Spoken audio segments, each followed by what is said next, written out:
Das Schöne, was mir natürlich am Holz, also ich bin Schreiner, also für alle, das Schöne am Schreinerberuf ist auch und am Holz ist auch die Zweideutigkeit. Und da habe ich extra ein Lied drüber kompostiert über die Zweideutigkeit.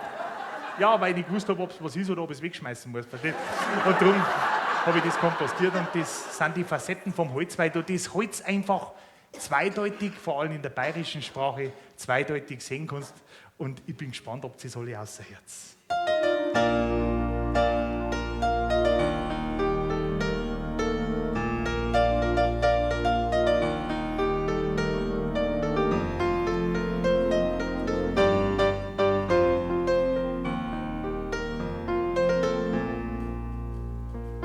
Sie hat ein schönes Haustier daheim, die ist aus Holz.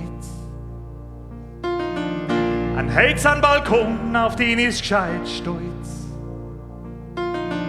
Sie hat auch Terrassen aus holzerne Brillen. Ein Katzenklo in Holzoptik hat's, gefüllt mit Sägemehl. Trotzdem ist sie traurig, sie ist nicht zufrieden. Sie weiß, sie kann Ausweg an, was mag das Ling. Wenn man genauer hinschaut, kann man's sehen. Und? Geht's das echt Ding, hä? Ihr fällt das Holz vor der Hütten, tut mir leid. Da hat sie halt zwing, einfach zwing, einfach zwing, einfach zwing. Ja, sie steht in der Früh auf und tut's dann allweil gleich mit Holzpoliter fling. Einfach fling, einfach fling, einfach fling. Doch leider hilft's nicht viel, weil nix wachsen will. Täglich ist ihr mies, kein Wunder, weil sie auch schon 80 ist.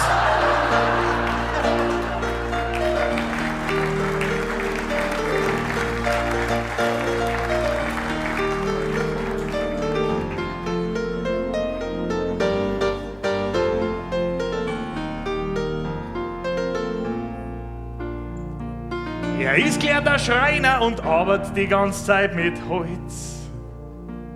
Er hebt schwere Laden aus Eiche, er pfeift schon im Kreuz. Er schneidet mit der Säge, bis er staubt, er riecht gern das Holz. Trotzdem ist er lästig, er ist nicht zufrieden, er braucht's auf keinen Schirm, es liegt nur an ihm. Er ist eine arme Sau und keine Frau liegt sich neben ihm hin. Könnt ihr euch das auch denken? Tja, er kriegt keine gescheite Latten zum Begatten, er bringt halt nix zusammen, nix zusammen, nix zusammen, nix zusammen. Und nimmt er dann Viagra, ist er Zahnstocher dagegen, no lang, no saubert's lang, saubert's lang, saubert's lang. Ja, da hilft da keine Sellerie, kein Playboy und kein Praline, er weiß halt, dass nix geht, bei ihm da hinkt mehr als wir steht. Ja, das ist die Moral von der Geschichte, jeder mag's Holz gern, gern, einfach gern, einfach gern. Ja, die einen, die den's gern haben und die anderen winks dann lieber Brenner Herrn, Brenner Herrn, Brenner Herrn, Brenner Herrn. Ja, das Holz hat viel Facetten, ob von der Hütten oder Betten, Brillen von Toiletten, jeder mag's drauf, kann ich wetten. Jeder mag das Holz gern, mir kann man alle Holzfachkräfte werden.